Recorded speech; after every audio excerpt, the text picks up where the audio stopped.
ಮಲೆನಾಡು ಭಾಗದಲ್ಲಿ ಮಾಡುವಂತಹ ಬೆಳಗಿನ ಉಪಹಾರಕ್ಕೆ ಪ್ರಸಿದ್ಧಿಯಾಗಿರುವಂತಹ ಅವಲಕ್ಕಿ ಒಗ್ಗರಣೆನ ಮಾಡೋಣ. ತುಂಬ ಚೆನ್ನಾಗಿರುತ್ತೆ ಆ್ಯಂಡ್ ತುಂಬ ಈಸಿ ಕೂಡ ಹೌದು.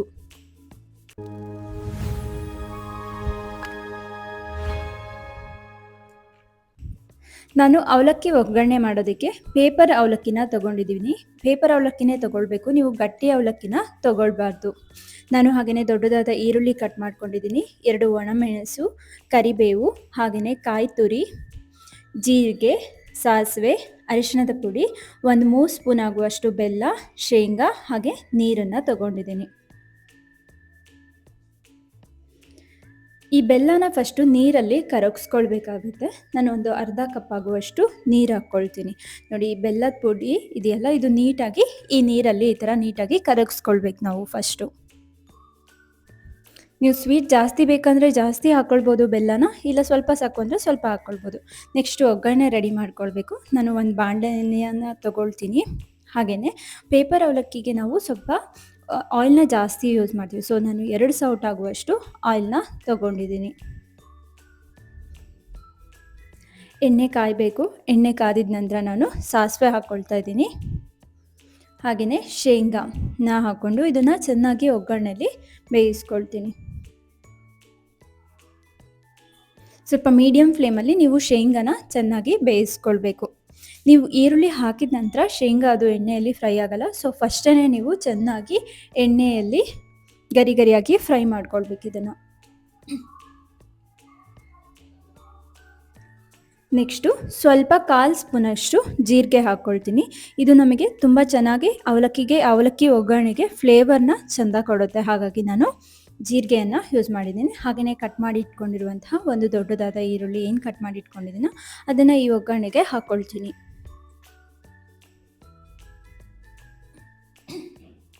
ಹಾಗೆಯೇ ಒಂದು 2 ಚಿಟಿಕೆಯಷ್ಟು ಅರಿಶಿಣದ ಪುಡಿ ಹಾಕ್ಕೊಳ್ತೀನಿ.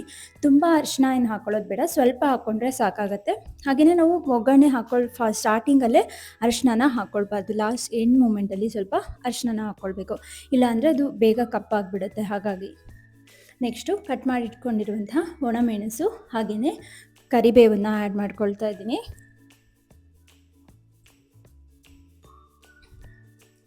ಚೆನ್ನಾಗಿ ಒಗ್ಗರಣೆಯಲ್ಲಿ ಈ ಥರ ಫ್ರೈ ಮಾಡ್ಕೊಳ್ಳಿ.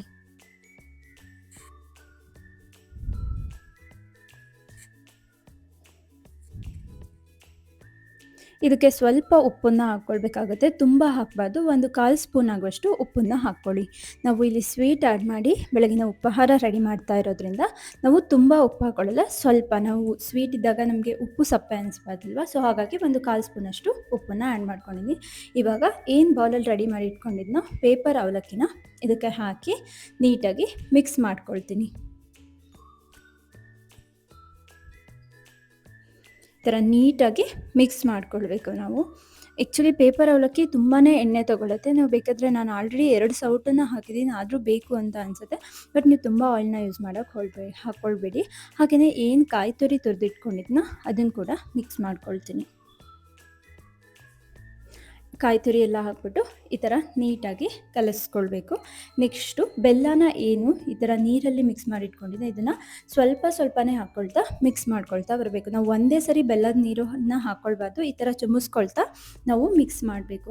ಒಂದೇ ಸರಿ ಹಾಕಿದ್ರೆ ನೀವು ಒಂದೇ ಕಡೆ ಮೆತ್ತಗಾಗ್ಬಿಡುತ್ತೆ. ಸೊ ಹಾಗಾಗಿ ನಾವು ನಿಧಾನವಾಗಿ ಸ್ವಲ್ಪನೇ ನೀರನ್ನು ಹಾಕ್ಕೊಳ್ತಾ ಕಲಿಸ್ಕೊಳ್ಬೇಕು. ಆವಾಗ ನಮಗೆ ತುಂಬ ಸಾಫ್ಟಾಗಿ ತುಂಬ ಚೆನ್ನಾಗಿರುತ್ತೆ ಈ ಟಿಫನ್ ಕೂಡ. ಸೊ ಮಲೆನಾಡು ಭಾಗದಲ್ಲಿ ಇದು ಹಬ್ಬ ಹರಿದಿನಗಳಲ್ಲಿ ತುಂಬಾ ಸ್ಪೆಷಲಾಗಿ ಮಾಡ್ತಾರೆ. ಮಾರ್ನಿಂಗ್ಗೆ ಟಿಫನ್ಗೋಸ್ಕರನೇ ನಾವು ಇದನ್ನು ಮಾಡ್ತೀವಿ.